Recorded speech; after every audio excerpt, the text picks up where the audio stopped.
The vehicles we're talking about are performing in excess of 1,000, 2,000, 3,000 Gs. Whatever the hell it is, it moves in a way that would turn a human being into jello if they're inside of it. Okay, so the template that you're using to understand this is like science fiction, right? These are an advanced race of beings from somewhere else. What do aliens, psychedelic experiences, and NDEs, or so-called near-death experiences, all have in common? Well, in this video, we're going to answer that very question. We'll begin with a video that CNN put out earlier this week. Also, parental advisory for this episode. Not all the information is appropriate for little ears. With that being said, let's begin. Mysterious lights over Capitol Hill causes UFO panic in DC, sparking concerns that extraterrestrials could soon plan a coup. And you can see the lights there. Another video taken from further away seemingly confirmed the phenomena. And I'm now going to play a couple clips from Congress here. This is recently, and I just got to say, listen to the attempt at destigmatizing. One of the most important actions that can be taken relative to exposing the truth of UAP is to combat the stigma.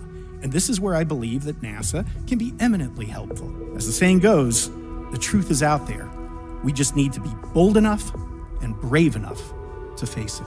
The truth is out there. He's literally quoting from X-Files. It's raising a red flag for me, I'm going to be honest. There's other anomalies, or there's things that don't make sense at all in an interplanetary scenario, but that do make sense in an interdimensional or spiritual scenario. And so what I'm going to do in this video is give you guys a few of these breadcrumbs. So first we're going to play a clip from the Joe Rogan Experience, where I'm going to let you guys just hear this man explain his own psychedelic experience. And then I'm going to play for you guys a recent piece of a conversation that I had with John Burke, who is an expert on near-death experiences. Again, these two pieces, in my view, work against the interplanetary hypothesis and towards the interdimensional or spiritual hypothesis. Now, I recognize that even the language itself that I'm using here is problematic, because there is sort of like a linguistic cultural barrier that has to be overcome in order for this alternative hypothesis to be sensical.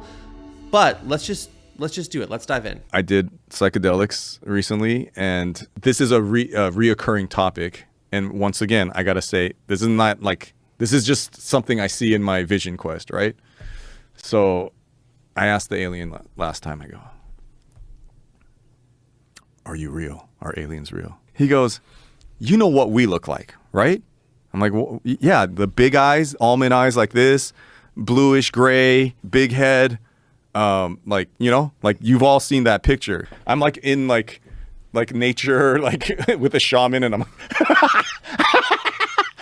Really? yeah, I'm like dying, and the thing is like just because everyone's like, oh, I'm gonna have a spiritual experience, like, and it is spiritual, but it's a long trip, so it goes through like hell, heaven, jokes. And he goes, I came down to earth, and I your great great great great great grandmother, and I don't have a dick, because we don't with genitals. We were mind. We use our mind. That's how we have sex. And so we're beyond that. And story he's saying is in your psychedelic trip is literally the same story that's in the Sumerian text.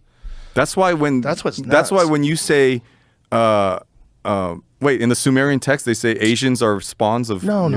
Or humans. Oh. That humans, that what happened was these advanced beings came down and they manipulated our DNA and added their DNA. Okay, so I just find that to be extremely odd that, again, this guy is interacting with an alien inside of a drug experience, and the alien is telling him this coarse and graphic story, but one that is, according to Joe Rogan, reflected in Sumerian text, and that, according to Genesis chapter 6, is also reflected in the Bible itself. And so, again, I think that this is just not the entire case, but it's a very interesting, weird clue to the fact that aliens might just be interdimensional and or spiritual and not interplanetary. Let's rather then go to Hugh Ross, who is a Caltech astrophysicist and PhD, and let's hear what he has to say. He's actually written a book on this topic, so I'm going to clip a 2-minute section here from Hugh Ross. The only people that have the close encounters of the second, third, and fourth kind are people that are involved in the occult.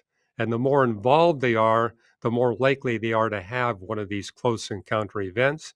I've met individuals who have had these encounters several times, but I also met individuals where they get the occult out of their life, and that's the end of their encounters with UFOs. It doesn't happen again. So that's why we say in our book, we have a scientifically testable explanation of these residual UFOs, that 1% database where it shows to be non-physical and real. Get the occult out of your life. That'll be the end of your UFO encounters. Bring the occult into your life, and the greater degree you do, the more likely you are to have these encounters, and they're not fun. The best you're going to come away with is recurring, terrifying nightmares.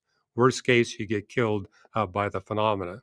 So it is deleterious. It's not beneficial, which is why we conclude that the Bible got it right, that God created two species of intelligent life. We humans that are confined by the laws of physics and the space-time dimensions, and angelic beings that are not confined by the laws of physics and the space-time dimensions. And they're in two categories. You got the righteous angels and you got the evil angels. And the UFO phenomena database basically establishes we're dealing with the evil beings, the demons. And I'm not alone in making this conclusion. The 6 physicists that I know that have devoted at least 10 years to studying residual UFOs, even though I'm the only Christian amongst the group, they all conclude that there's a one-to-one correspondence between these residual UFOs and the occult and demonic phenomena. They may not refer to them as fallen angels, but they do say we see this one-to-one correspondence. Okay, now, like I said, I was recently talking with John Burke, author of Imagine Heaven and Imagine the God of Heaven. There's a portion of the podcast that, by the way, is coming out on Saturday if you want to hear the whole thing, but where he was describing what exactly are we talking about when we're talking about near-death experiences, and what is this basically out-of-body experience about? What is this other realm that people go into? And the way that he kind of described or unpacked the idea of interdimensional, I thought was interesting. And as you guys know, my mind is really thinking about this whole emphasis that is being placed right now in our culture on aliens. And so when I was talking to John Burke, this part stood out to me. I'll let you guys play it here. And then, like I said, this whole podcast is coming out on Saturday. Let's do it.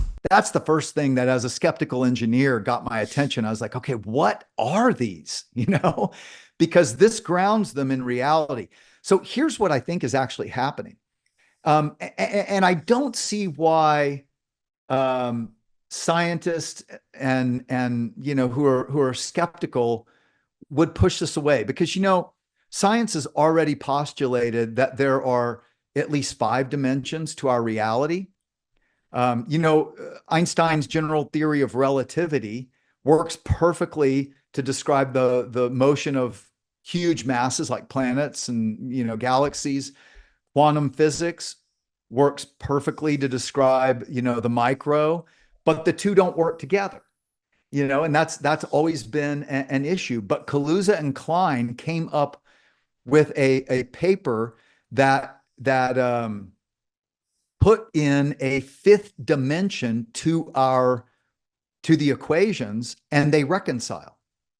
So science is already, and then of course, if you go down the road of string theory, they're postulating there might be even 11 unseen dimensions to our space-time continuum that we just don't see. So I think that's what's actually happening.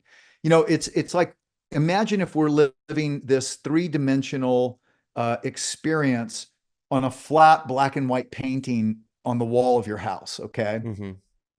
And so we have up and down and side to side. We don't even have in or out. It's not even a concept, right? Because we don't have a 3rd dimension. Yep. And death is when your soul leaves your body. So imagine at death, your 2-dimensional soul peels off your flat world and is brought into this 3-dimensional world that was always around you, but you couldn't even conceive of it. And now you can look and see what's going on in your flat 2-dimensional world because it is contained within this greater reality. Right. Then imagine being pressed back in to a 2-dimensional world and you're trying to describe 3 dimensions of color in flat black and white terms. I love that you said that. I've used that analogy with near-death experiencers I've interviewed, and they said, that's it. They said, that's why we grapple for words. This is an analogy that I've used to try to explain basically an argument for God before on this channel several different times, where you're right, there is no evidence of a 3rd dimension within a 2-dimensional paradigm. And that's the problem with looking for God as if he's an object somewhere in this three-dimensional universe. He's not hiding behind the moon. He's not in his creation. He is the creator of the creation. And what you're saying here, and what I think that near-death experiences are such an interesting piece of this puzzle, is because they have this scientific side to them, in the sense of what you're saying. There's a bunch of different people who are testifying to the same thing again and again and again, and there's actually data to point to this reality. But the reality that the data is pointing to is itself extremely esoteric and other dimensional. It points to this spiritual reality that is beyond, in a sense, what we normally think of with space, time, and matter. So I think it's a really important piece to the whole picture. If someone is in that sort of what I would call like a reductive, materialist only paradigm, this is something that really kind of puts a wrinkle into that. But for me, only saying, hey guys, there is a spiritual realm or there's another dimension, to me, that's just like one step. That's like a step in, that's one piece to the puzzle. What I would like to shift and kind of get into with you now is, okay, let's say that we've brought some of the audience at least along that far to accept that there's something going on here that's pointing toward life after death. That's pointing to another realm. Christians would call it a spiritual realm. Some people will call it interdimensional, but there's something more than the 3D world that we're talking about. Now, can you help me understand, based on your research, some information about that place? What that's like? What are some of who are some of the characters that come in and out of it? What are some of the different scenarios that play out within this weird, recurring experience that a lot of humans are having? Yeah, and I'll do it through the story of a person who had a lot of the commonalities. So as I describe it, these are a lot of the commonalities, but it's also another evidential point for me because she's blind. She was blind from birth. And I report on 6 people blind from birth who, when they died, had a near-death experience and could see. But when they were resuscitated, they still couldn't see. But they report the same things that sighted people having near-death experiences report all over the globe. So again, if this is just happening in your brain, how do you explain that? I mean, because people blind from birth have no mental image at all. They say, I don't dream in pictures. I've never had a picture, right? Whoa. And yet they come back describing physical realities as if they had seen them, just like sighted people. So Vicky was one of those, died at age 22 in a bad head-on car accident. Okay, now like I said, if you want to hear the rest of Vicky's story, you can watch this entire podcast. It's coming out on Saturday. Also, a few very quick announcements. Number 1, check out his book. It's in the description of this channel. Number 2, this full episode is coming soon, so be sure to subscribe so that you can see it. Number 3, we now have merch. Yay, yay, and it's below. Number 4, as a reminder, the Wisdom Society is currently 30% off, so just use this promo code to get 30% off the Wisdom Society. Also, if you do like this kind of content, you might also like my totally free documentary that is also in the description below. Also, if you guys like this direction of things, then you will probably also be interested in this Joseph Jordan interview where he shares his research showing that aliens flee at the name of Jesus. What in the world? The plot is always thickening. Thanks for watching. See you guys in the next one.